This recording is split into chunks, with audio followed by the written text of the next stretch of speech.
Problem number 4. So here the review gives us some limits, and it's our job to figure out what the new limits are. So this question is basically asking, do you understand what the limit laws are? But just with more abstract functions instead of actually having the functions on hand. So limit as x goes to 2 of f of x plus g of x.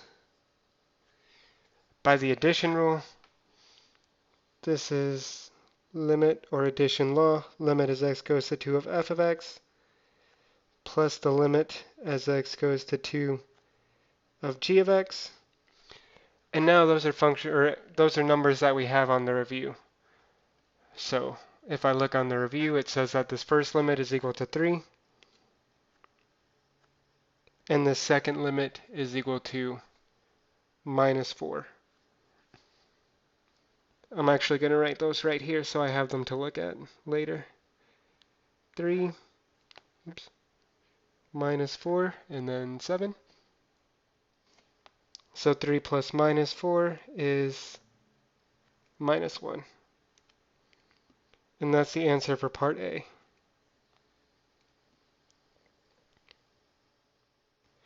For part B, now we have g of x times 2f of x.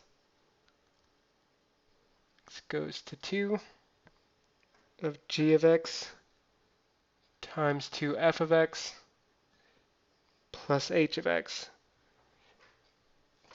And applying limit laws again, I get this as limit as x goes to 2 of g of h,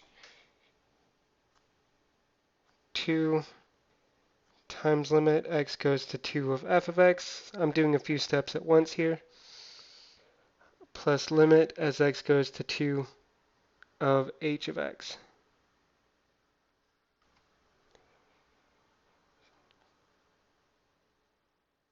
Uh-oh, I wrote too big. No, I moved everything. Okay, that's weird.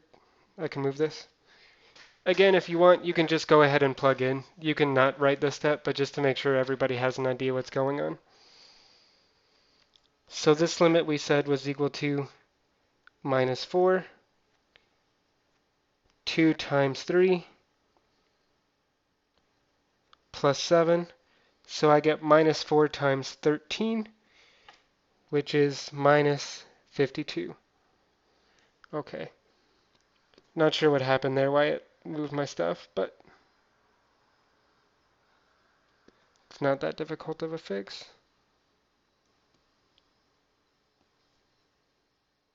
Oops. And then we box it.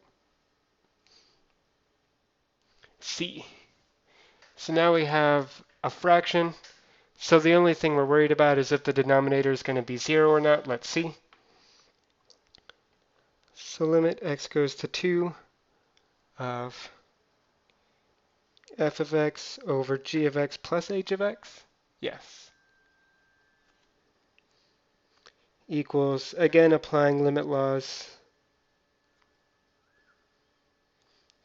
and doing a few steps at a time.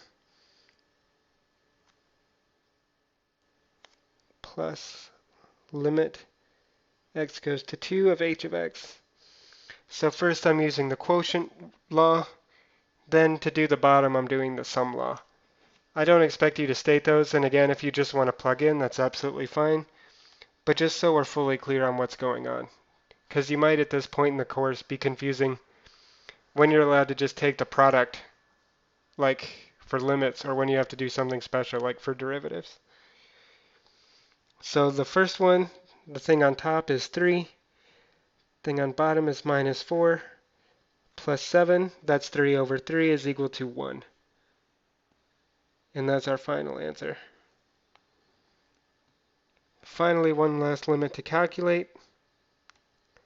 Limit as x goes to 2 of f of x minus g of x over f of x g of x. So here let me write this like I would on the exam, so I'd be perfectly fine with you doing the following. So you know what f of x goes to? That's 3. You know what g of x goes to? That's minus 4. Did I write this down right? Sorry, this says g of x, h of x. G of x, h of x. So that's 3 minus minus 4 over g of x is minus 4 times 7. So I get 7 over minus 28, or minus a fourth.